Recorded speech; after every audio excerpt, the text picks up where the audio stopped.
Halo semua, video ini akan membahas mengenai psikologi faal dan kaitannya dengan Quran Surat Al-Alaq ayat 1-5.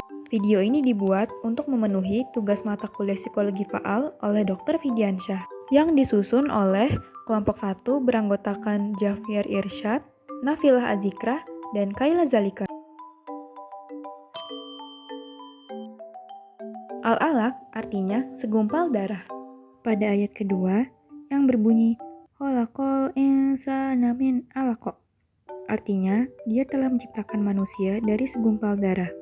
Manusia diciptakan melalui segumpal darah, artinya mengacu pada tahap awal penciptaan manusia di dalam rahim, ketika zigot berkembang menjadi embrio. Tetapi, manusia tidak benar-benar terbuat dari segumpal darah. Manusia berkembang dari pembuahan sel telur oleh sperma sehingga membentuk zigot. Zigot menempel pada rahim dan menerima nutrisi dari darah ibu, sehingga terlihat seperti segumpal darah. Oleh karena itu, darah berperan penting dalam perkembangan embrio. Manusia ini sifatnya adalah tumbuh dan belajar secara konstan. Jadi, belajar adalah proses yang melibatkan interaksi seseorang dengan lingkungannya yang menghasilkan perubahan, tingkah laku, pengetahuan, dan kepribadian. Dan di ayat 1 dalam Al-Alaq yang berbunyi Iqra bismi rabbikal ladzi khalaq, yang artinya bacalah dengan menyebut nama Tuhanmu yang menciptakan. Di sini Allah memerintahkan Nabi Muhammad SAW untuk membaca, menandakan pentingnya ilmu pengetahuan. Pembelajaran dimulai dengan aktivitas aktif seperti membaca dan mengamati. Membaca merupakan proses dari stimulus response learning, di mana membaca merupakan stimulus. Di sini ayat ketiga yang berbunyi Iqra wa rabbukal akram, yang artinya bacalah dan Tuhanmu lah yang Maha Pemurah. Di sini yang dari Maha Pemurah itu dimaksudkan adalah dengan Allah yang memberi kita karunia ilmu. Allah juga menganugerahi kita organ tubuh yang berperan dalam berpikir dan belajar seperti otak dan kemampuan memori yang harus kita syukuri.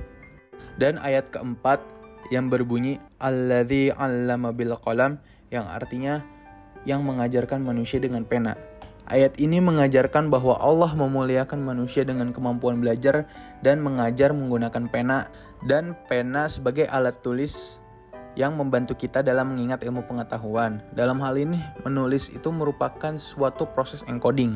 Dengan ingatan yang kita miliki, kita bisa menyelesaikan masalah dengan mudah, membangun keterampilan, dan mengaplikasikan pengetahuan yang kita miliki ke kehidupan nyata. Nah, masuk ke ayat kelima. Allamal insana ma lam ya'lam. Dia mengajarkan manusia apa yang tidak diketahuinya. Allah memberikan kita anugerah berupa otak. Otak memiliki kemampuan untuk dapat berubah dan beradaptasi seiring dengan pengalaman, pembelajaran, dan lingkungan, atau yang dinamakan dengan neuroplastisitas. Dengan neuroplastisitas, kita sebagai manusia dapat mengetahui pengetahuan baru yang sebelumnya tidak kita ketahui melalui proses belajar. Luar biasa bukan anugerah yang diberikan Allah kepada kita?